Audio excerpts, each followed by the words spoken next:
I'm painting the figures in first with a mixture of lemon yellow, alizarin crimson and raw sienna. This is my usual procedure, is to paint the pink colours of the skin in first, and then afterwards I'll make another pass through the painting, either wet or dry, and add the colours of the clothes that they're wearing. When I'm painting figures in the landscape, it's much easier to visualise it if you don't have to look for the pencil lines. So once I've made the drawing and painted the figures in their pink flesh colour, it's much easier to see them against the landscape. I'm beginning to put in some colours to suggest the clothing that they're wearing. Nothing too definite, it's just simple shapes.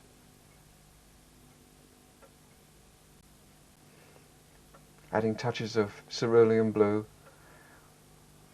greens mixed with raw sienna and ultramarine, touches of alizarin crimson here and there, putting in the colours at random. I'm now painting in the shadows, which are ultramarine and light red, popping the colours in here and there to make the figures look like they're talking to each other as they walk along.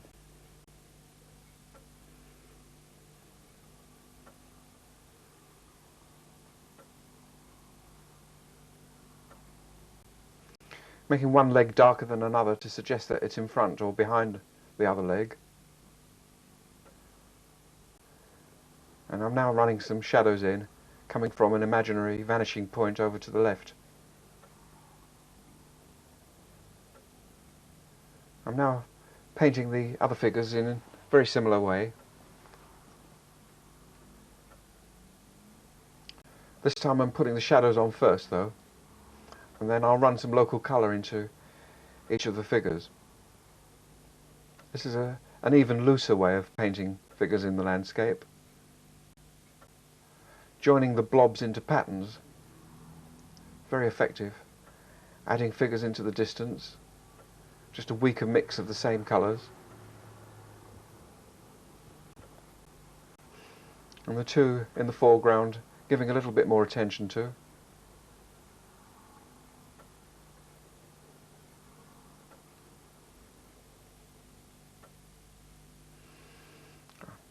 I've cut the shape of a collar into that one to give the impression that they're walking forwards towards the camera.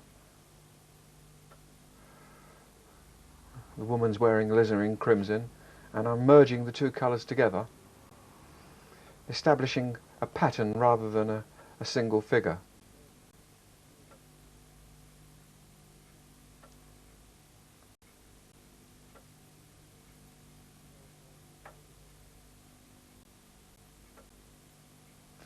In between the washes I'm drying them with a hairdryer. I'm not showing that on camera.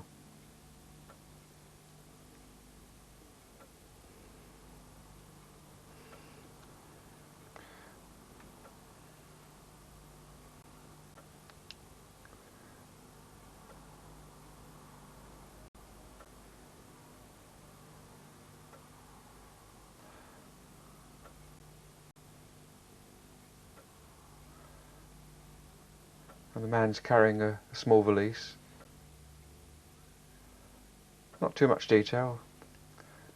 The woman's carrying an umbrella possibly. And once again, just a couple of little marks to show the shadows, coming from the same imaginary vanishing point on the left. A quick sketch of a couple of figures on the beach. This time I'm putting in the skin tones, and they'll remain in the picture. They won't be covered up with clothes.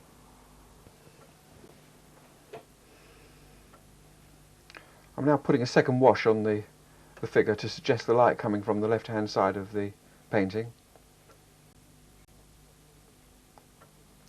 You never want to put too much detail into this sort of drawing. It just helps a painting to have some figures in it sometimes. Now painting the parasol, and this is the bright sunlit side of it, so I'm putting a bright colour, lemon yellow and cerulean blue. And now I've added some ultramarine and some light red into the mix for a darker colour for the shadow under the parasol.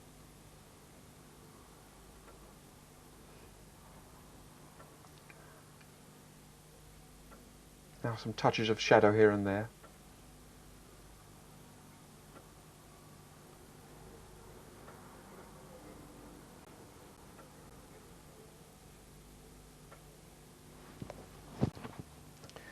There's a group of figures standing around one seated figure.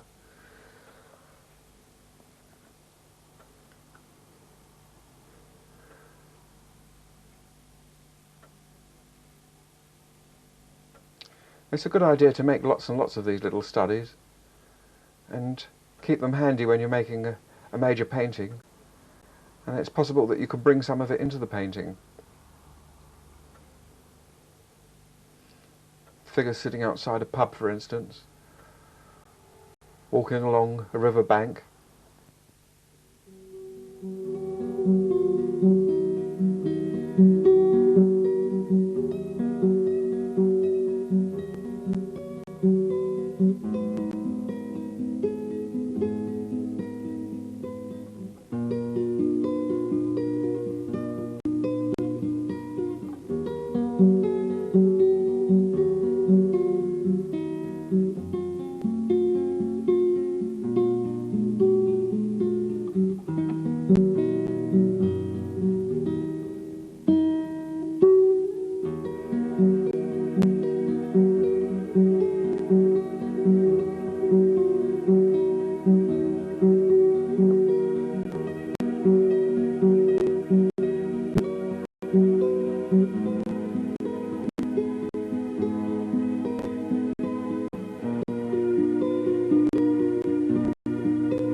I've made a strong drawing of a couple of almost cartoon characters, and this is how I tackle figures nearer to me in the landscape when they become the main part of the feature. First of all, I'm putting in the first wash of colour in for the skin tones.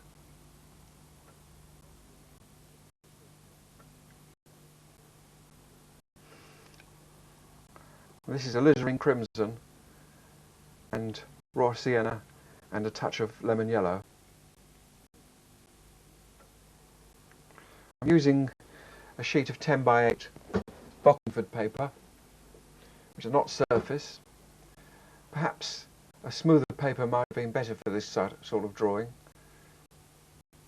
but the not surface paper is always a good compromise.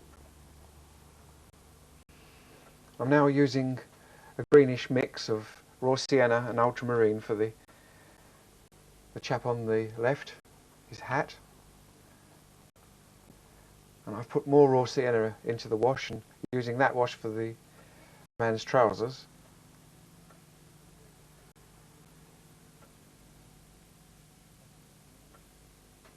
These are first washes, and when they've dried I'll add some texturing marks, or I'll run the colours in while the paint is wet. That'll give a softer look to it.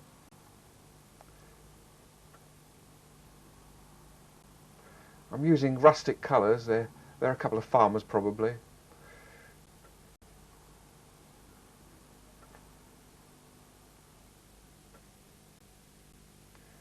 I'm deliberately painting quite fast because I want the painting to look as if it was spontaneous.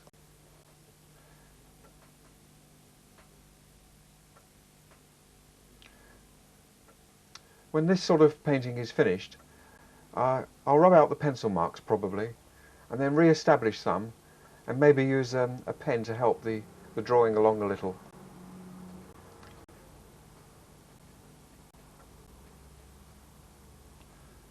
This is almost pure ultramarine blue for the bomber jacket that the chap on the right is wearing. And while it's wet, I'm running in some ultramarine and light red for the shadow area, allowing it to merge freely with the wash underneath. Now a dark brownish colour, which is a mix of ultramarine and burnt sienna.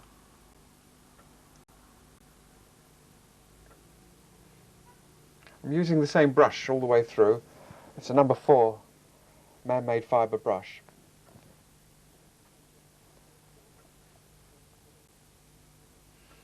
And I've got lots of different colours mixed on my palette, so that every time I dip in I can change the colour slightly.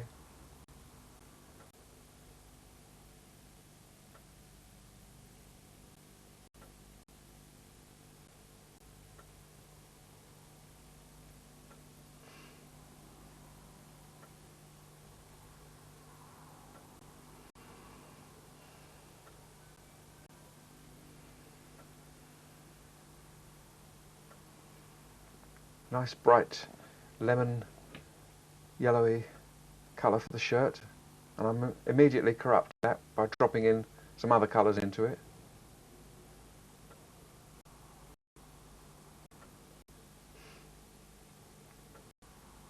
Even when I'm painting this sort of scene, I usually subdue the colours.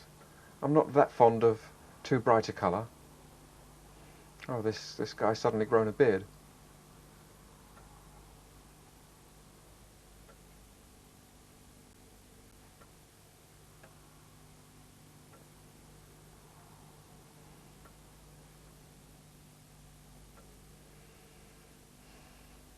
I'm allowing the brush to move almost on its own, flitting around the painting, putting little marks in here and there, highlighting certain areas, subduing others.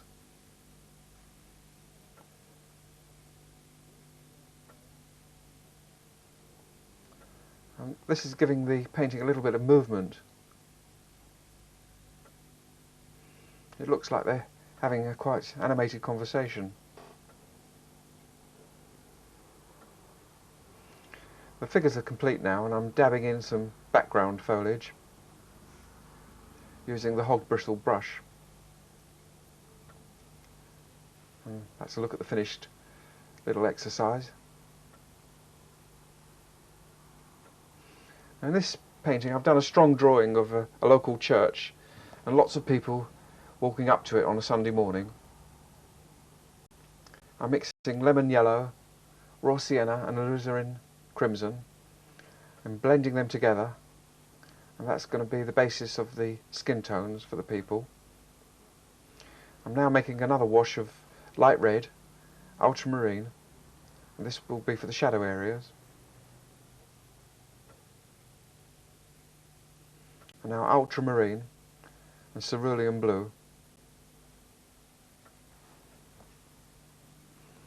And this is, we're brushing in the colours now for the first washes. It's raw sienna, putting it in with a big brush. It's a number 14 sable brush. Now before that's dry, I'm running in some ultramarine into the sky, and ultramarine and light red.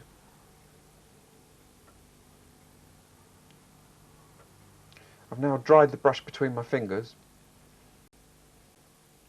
and I'm dragging off some of the paint and establishing the shape of the clouds. The paint runs down and stops at the edge, the hard edge I created.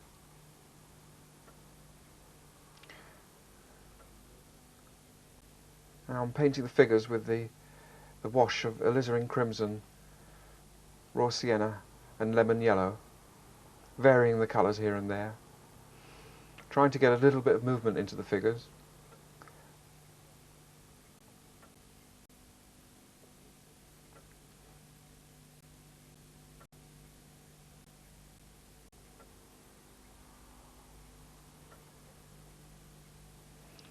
As I said earlier, if you do this, you can visualise the group of figures in patterns rather than pencil marks.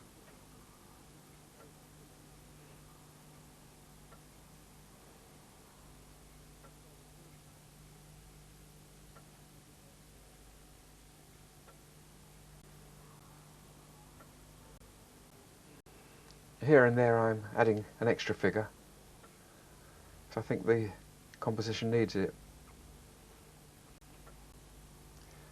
Now, using the bristle brush to establish some tree patterns in the distance, in the middle distance, I'm using ultramarine and raw sienna for this, running in some extra pigment here and there on the shadow side.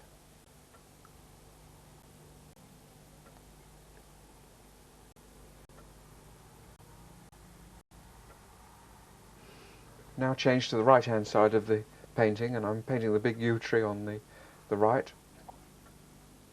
The first wash was lemon yellow, and now I'm running some Payne's grey into that, allowing it to mix on the surface of the paper.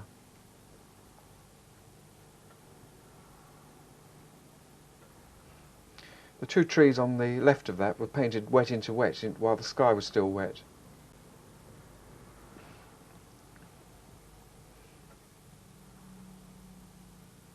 Change to a large number 8 man-made fibre brush to paint the foliage in front of the church, and that's lemon yellow again and Payne's grey.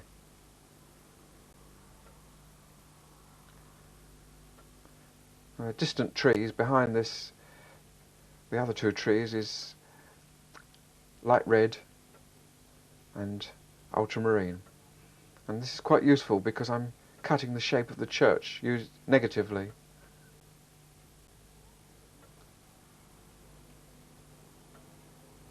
Just a couple of marks to help the look of the trees in the distance.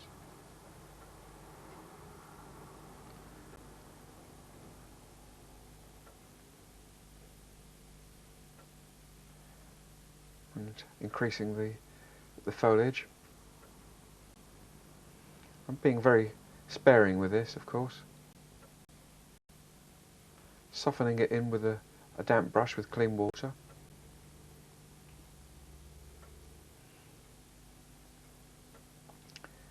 Now for the first washes on the church. I'm using raw sienna and corrupting it slightly with Payne's grey. I'm dragging the brush against the patina of the paper to help suggest the bricks and stones in the church.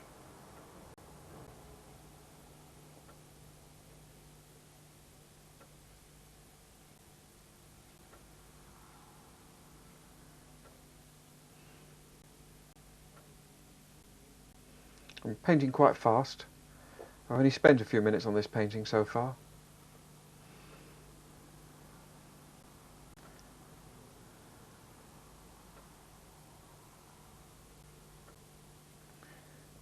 I'm using ultramarine and burnt sienna for the granular grey colours of the church, and this can vary between warm and cool depending on how much blue or brown you put into it.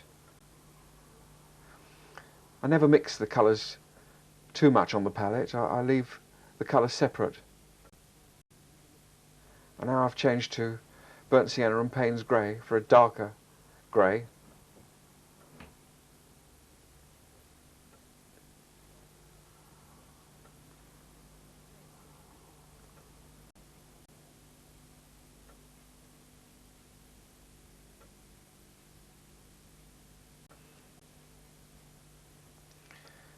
Now I'm dragging a purpley blue colour into the church roof. It's mostly ultramarine with a touch of light red, and running some extra pigment into it on the surface, allowing it to mix itself on the surface. I'm now using shadow colour, ultramarine and light red, to begin to form the church properly, going back over the ground I made before, reinforcing some of the lines and putting the shadow side in.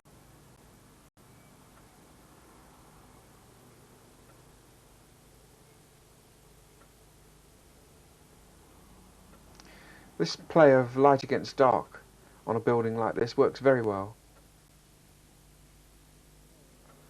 And now I'm going back in with a darker mix, ultramarine and light red, and putting some more detail into the church. firming up some of the lines, darkening areas, leaving others light.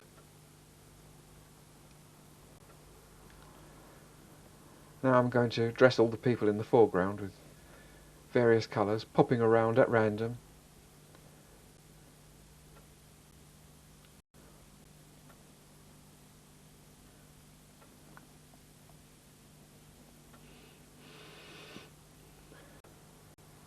This is where the dirtier areas on your palette come in useful, because you can always put your brush into a slightly different colour and get the variety.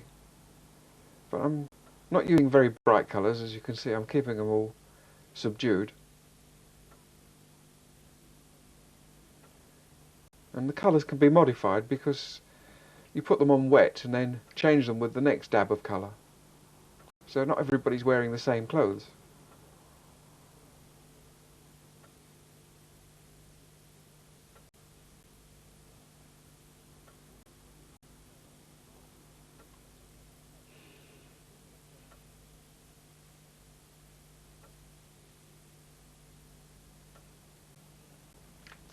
Now I'm beginning to establish the shadows, as I did earlier on,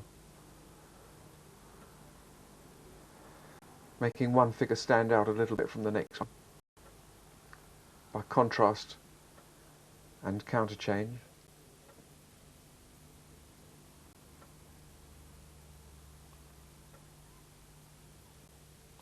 It's nice to join two figures together, either holding hands or in one mass.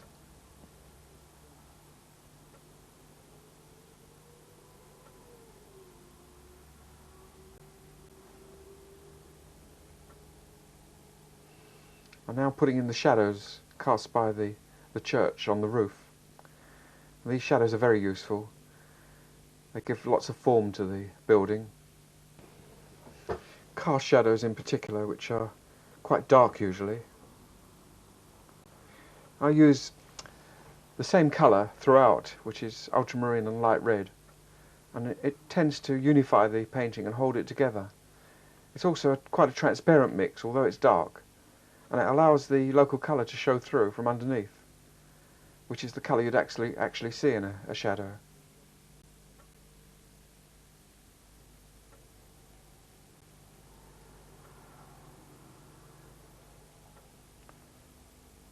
And now some of the shadows cast by the people running up the side of the wall.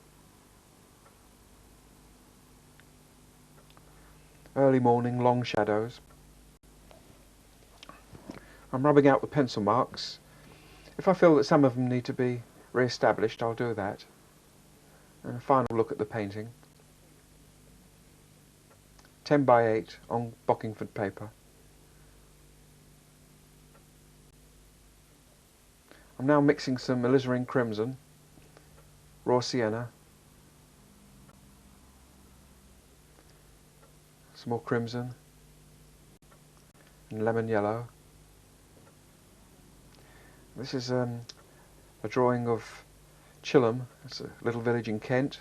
I've already painted the sky, and I've used masking fluid to preserve the figures in the front. I'm making a pass through all the other figures, putting the skin tones on, as is my usual practice.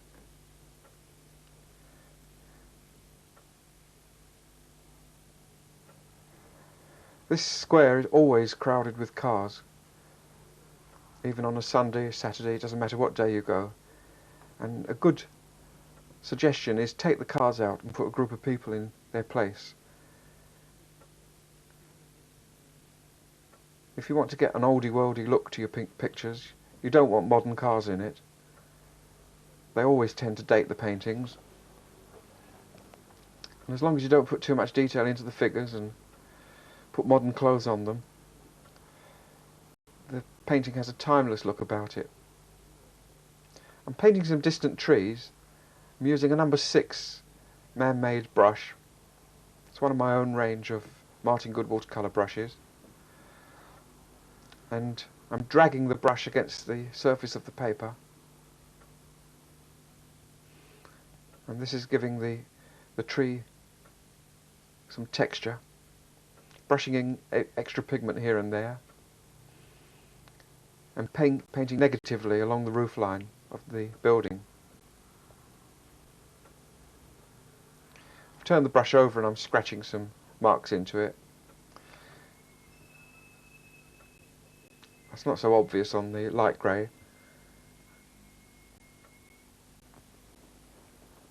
Very much the same technique on the other side of the church. It's a very quick way of indicating foliage. Excellent for distant trees.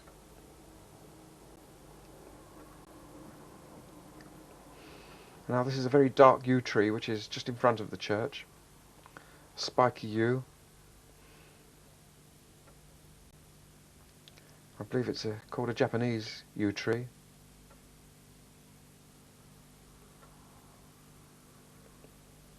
Using lots of Payne's grey and a little raw sienna for that mix. I've now loaded my brush with lemon yellow and I'm dropping neat Payne's grey into that and allowing it to mix on the surface to give a lovely summer bright green. Now this will stand out against the sombre colours of the church behind it.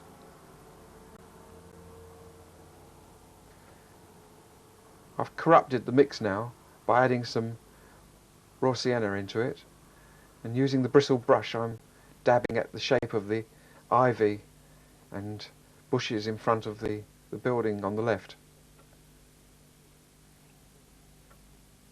This is a very, very complicated picture and I've simplified it greatly. You can't paint all the details in a scene like this, and you have to select the ones you want and the ones that make the painting work. I'm using the shadow colour to cut around the figures in the foreground. Now I'm brushing in some raw sienna, burnt sienna and light red in various mixes, and at the base of the roof line I'm adding some green which would suggest moss.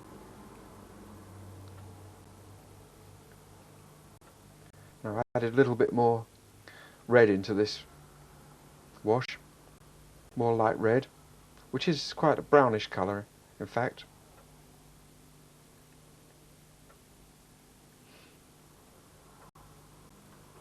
And once again I'm adding some green into that for algae and moss. Also it helps the blend and makes the colour of the roof more acceptable. It's a very granular mix, as you can see. And when it dries, it almost looks like the tiles on a roof.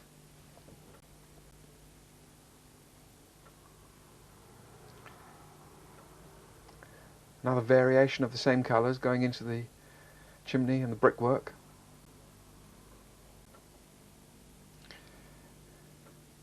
When I paint these scenes, if I see that the chimneys have disappeared because people have now got electric fires, I always re-establish them. I'm doing a service to the country by replacing all the chimney pots that have been taken off.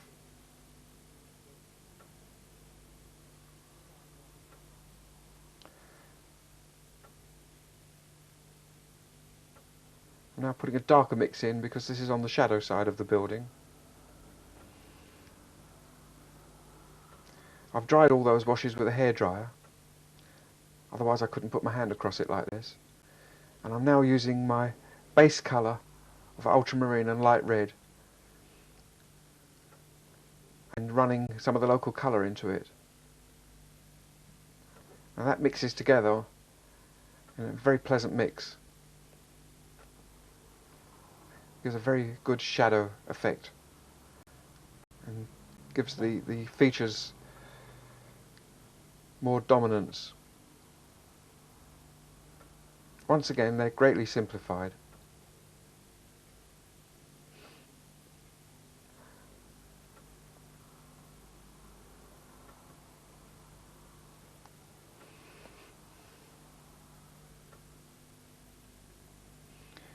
Now for the main roof of the pub.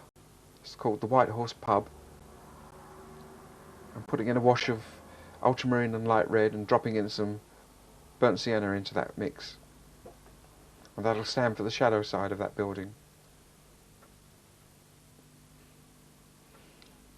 Sometimes it helps if you add a little bit of figuring and a few tiles here and there. I would rather put some staining marks on these roof lines. And that's about all the treatment I'll give them.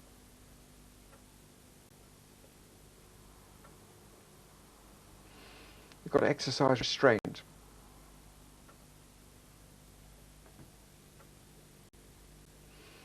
I've now mixed raw sienna, burnt sienna, ultramarine and Payne's grey in equal amounts in the palette, and I'm using the various colours to drag in and show the brickwork on the church in a quick, easy manner.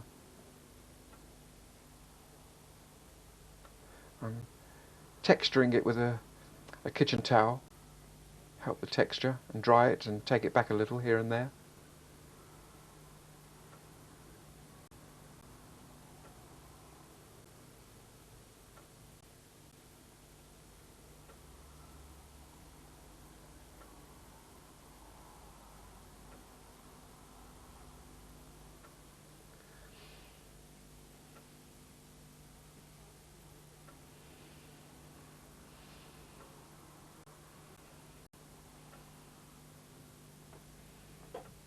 I usually make about 3 passes over a church.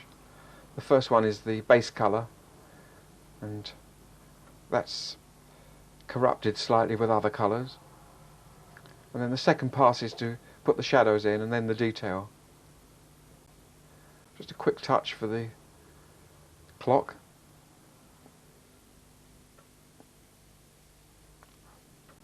It's a magnificent clock in reality, and probably deserves a lot more, but this is a very small painting.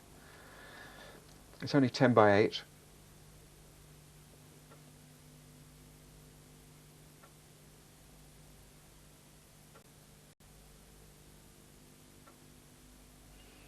I'm now painting the line of foliage in the front of the church and cutting around the figures, making them stand out by counter change and contrast. Though that fence has been protected with masking fluid, and we'll rub that off afterwards.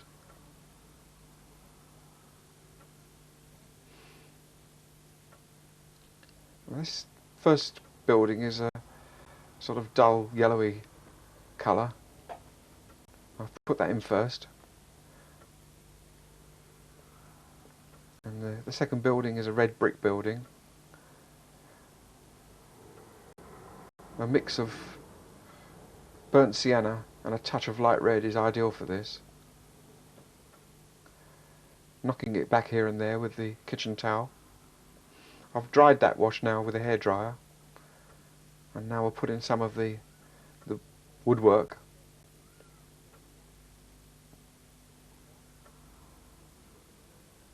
Just suggestions, no great detail,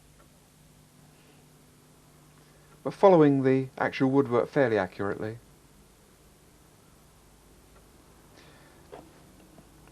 If I were doing this painting as a commission for this building, I would put much more into it and be very careful with it and make it the main subject of interest. But in a townscape painting like this, it's just another feature, and it has to be subdued. Otherwise the painting gets hopelessly complicated.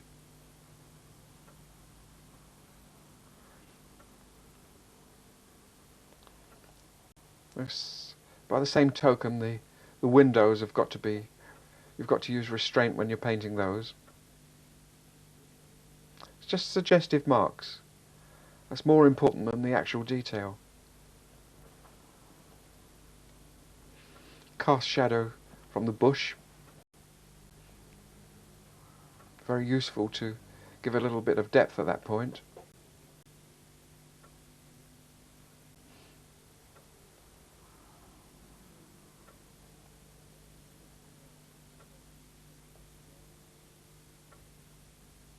Touch of cerulean blue for the umbrella. I don't always use cerulean blue, incidentally. I use mainly Windsor blue. But Windsor blue is rather a ferocious colour, and I alternate them on my palette.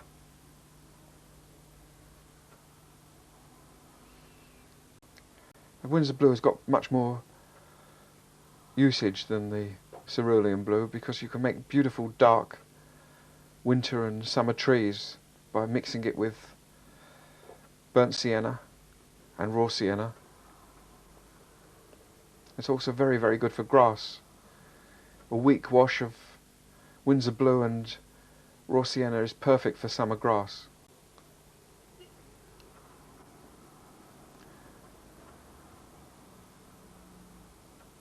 I'm now painting the darker side of the building. The light's coming from the right. I'm making it slightly heavier when it goes into the street behind. Between each wash, I'm drying it with a hairdryer.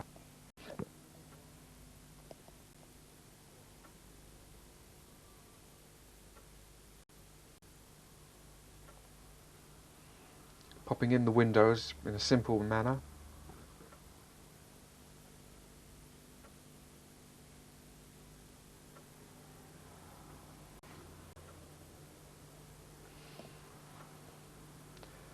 I'm now painting the shadow side of the building on the right. Little touches for the windows again. There's a bush on the right hand side, which is quite useful to give a bit of contrast to that area. I'm now painting the local colour in for the pavement, wiping it off immediately.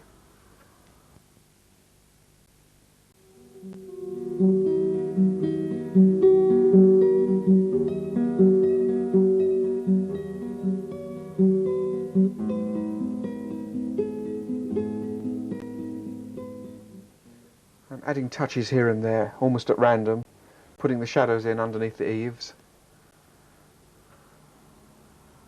establishing lines and firming up some other lines. It all helps the painting to take shape. Some of the passages don't need touching at all. I'm now putting in the shadow underneath the eaves, the deeper shadow. And some more shadow work there.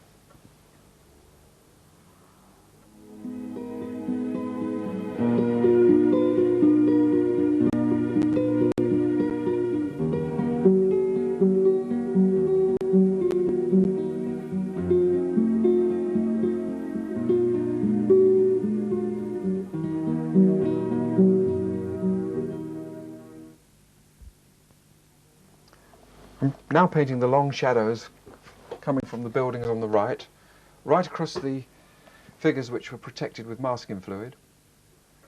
And I've dried it all now, the hair dryer, and now I'm rubbing off all the masking fluid and cleaning up some of the pencil marks.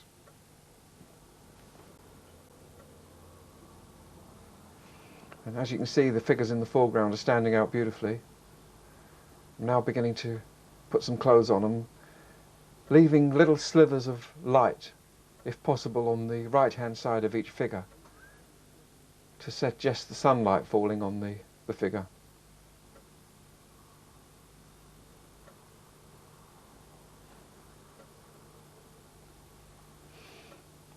Once again, I'm using my usual practice of putting the colour on, then modifying it with the next colour.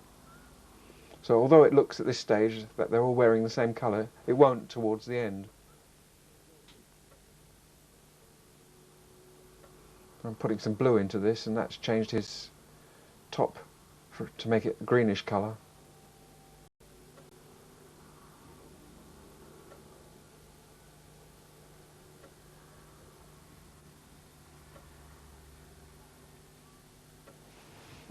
I'm now going to make the finishing touches to this painting, and this completes this video. I hope you've enjoyed the selection of paintings I've made for you.